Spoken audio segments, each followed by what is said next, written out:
Kranju imamo kar veliko investicij na tem delu. Dokončujemo, v septembru bo dokončana zelena streha na osnovni šoli Staneta Žagarja in pa jaz sem optimist in verjamem, da bomo že do novega leta oddali vse potrebno, da se začne gradnja za nove telovadnice in pa 6 učilnic ter pa avle na osnovni šoli Staneta Žagarja. Gradbeno dovoljenje smo dobili, najdeli smo lep dialog z sosednjimi stanovalci, tako da smo res ta problem zelo hitro rešili. V teku je tudi razpis za vrtec v Bitnjah.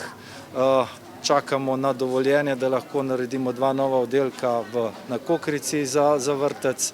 In pa ne smemo pozabiti, da smo z ministrico za šolstvo in šport nedavno tega podpisali pogodbo, s katero Mestna občina Kranj brezplačno dobiva lastništvo bivšo trgovsko šolo, kjer bomo uredili predvsem energetsko sanacijo in pa šolo uredili kot podružnično šolo Jakoba Aljaža. Vemo, da tudi tam kapacitet primanjkuje. Tako da pripravljamo tudi strategijo razvoja vrtca. Vemo, da se bo Kranj širil, kaj kmalu se bo začela gradnja novih stanovanj na področju bivše gorenjskih mlekarn, tako imenovano naselje Iskrica. Kmalu bomo lahko razkrili skrivnost povezano z območjem ob Savi. Tudi tam računamo, da se bodo lahko kmalu začela graditi neprofitna stanovanja. In pa, kot ste verjetno prebrali iz medijev, imamo novega lastnika Hete, torej slabih terjatev, bančnih terjatev, kjer pa seveda je največja investicija Mlaka West in verjetno se bo tudi tam začele aktivnosti, tako da bo mestna občina, pričakujem, v kratkem dobila kar veliko število novih stanovanj in seveda s tem bodo porasle potrebe predvsem za osnovnošolsko in pa vrtčevsko vzgojo. Mogoče govorilo se je, da naj bi se ta šola odcepila od Simona Jenka, je to še aktualno? Ja, mi smo na ministrstvo dali predlog glede na velikost šole, katero je poudaril gospod ravnatelj.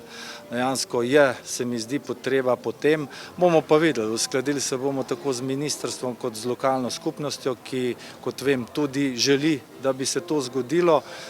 In zakaj ne? Če je volja na vseh straneh, potem lahko računamo, da bi se dejansko prihodnje šolsko leto dobili novo osnovno šolo.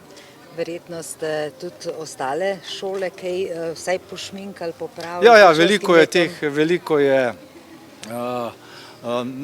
pač reinvesticij, da temu tako rečem. Obnavlja se bazen na Jakoba Aljaža.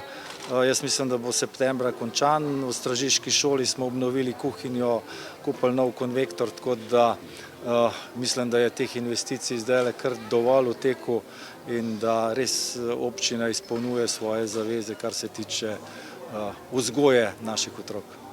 Kako boste preživeli vi prvi šolski dan oziroma kako je tudi občina se pripravlja na prvi šolski dan? Ja, skupaj s podžupanoma vsak bo šel na svojo pot oziroma na eno od šol, osnovnih šol, in kot jaz vem, bom šel jaz v Besnico.